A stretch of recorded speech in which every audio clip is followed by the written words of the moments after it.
First of all, my thanks to my kind hosts, particularly Professore De Barita, for inviting me in the first place and allowing me to come to a place I've never been before, a very beautiful place I'm glad to be in among distinguished colleagues. Very great pleasure. Secondly, what I have for you is not about the history of science in relation to anything. It is, I hope, a manifestation of the history of science in my struggle with attempt to solve, or at least to deal with, the central problem in literary computing, the application of computing to literature. Third, I must thank you for several generosities, some of which you are not yet aware that you are about to bestow on me. One is, obviously, your linguistic generosity, for which I thank you very much. The second is conceptual generosity. I am going to be yoking many ideas by violence together, as Dr. Johnson said of metaphor. So it will be a rough ride. It is still a rough ride for me. One day, if I live long enough, I may be able to say what I'm going to say in simple terms. I cannot do that yet.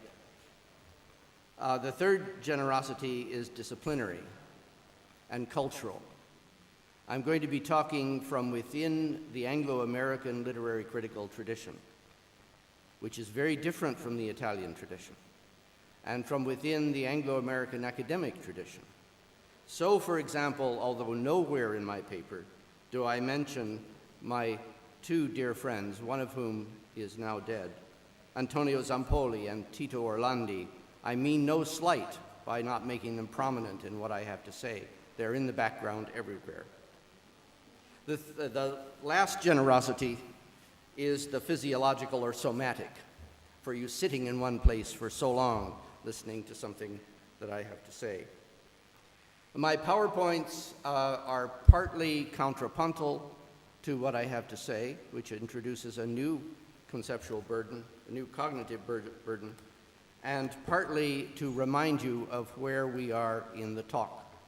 Because no matter how interesting a talk may be, one wants to be assured that it will end. So there is periodic reassurance in the form of a table of contents. First of all, I want you to consider these two passages from two very different books. The first one from a book of theoretical biology. No amount of refinement or subtlety within the world of mechanism can avail. Once we are in that world, what we need is already gone. Thus, we must retreat to an earlier epistemological stage before the assumptions that characterize mechanisms have been made. The second, now this puts the reductionism, it's from a book that puts the reductionism of physics as we know it beyond the pale of life. Rosen inverts the usual hierarchy of sciences, by which physics is the most basic and universal. Biology somehow, we don't quite know how, a special case, in order to make room for the question that Erwin Schrödinger famously asked in 1943, what is life?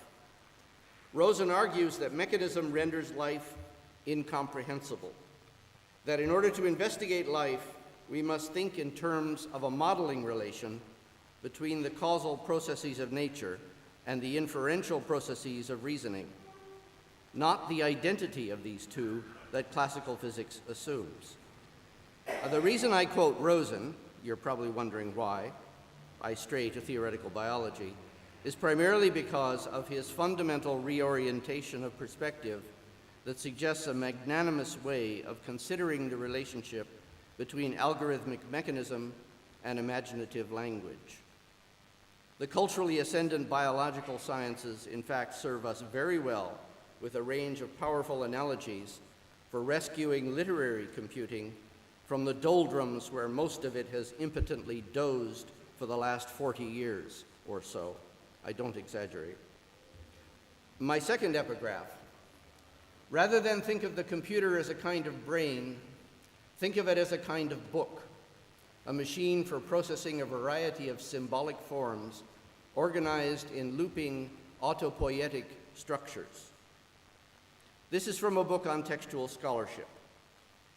It represents the most imaginative attempt that I know of to date to awaken literary computing to its primary task of participating in the interpretative operations of criticism.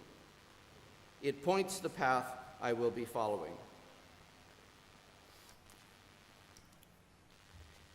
Nope, there.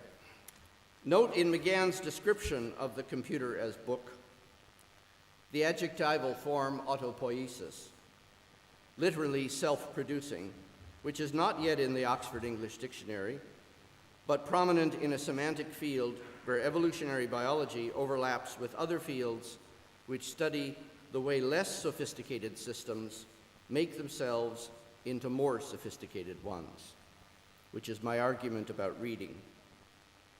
Now let me put the situation of literary computing into a nutshell.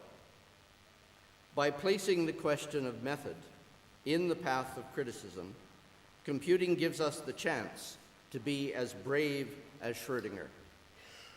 Feeling, as he said, the craving for unified, all-embracing knowledge, he could see no other escape from the dilemma specialization places us than that some of us should venture to embark on a synthesis of facts and theories, albeit with second-hand and incomplete knowledge of some of them, and at the risk of making fools of ourselves.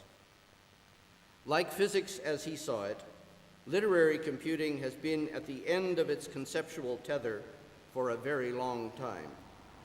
To loose the knot so that it may run free, knowledge from distant parts must be gathered and put to use. Disciplinary boundaries must be transgressed, gatekeepers outwitted. There's little risk in explaining computing's failure to do much for interpretation. There's great risk in doing something about it. Trouble began for literary computing early in its history. In 1966, the first professional journal in the field, Computers and the Humanities, made groundbreaking activity suddenly visible. Early dramatic successes in computing had stirred popular and scholarly interest in what computers were doing and might be able to do. In 1949, for example, an American lawyer, inspired by cybernetics, thought that only the vagary of legal terms stood in the way of deciding lawsuits by machine. In 1957, Herbert Simon went much further. "Put it bluntly, hard now to shock," he wrote in his lecture notes. "Machines think, learn, create." Note the emphatic scribbling in the lecture notes. In a similar vein, British computational linguist Margaret Masterman asserted in her contribution to Freeing the Mind, a series published in the Times Literary Supplement in 1962, that the computer was far more than the menial tool other contributors had described. It was, she declared, a telescope of the mind, which, like its astronomical namesake, would soon enlarge the whole range of what its possessors could see and do, and so change their whole picture of the world. Words quoted approvingly 4 years later in a book on the automated analysis of text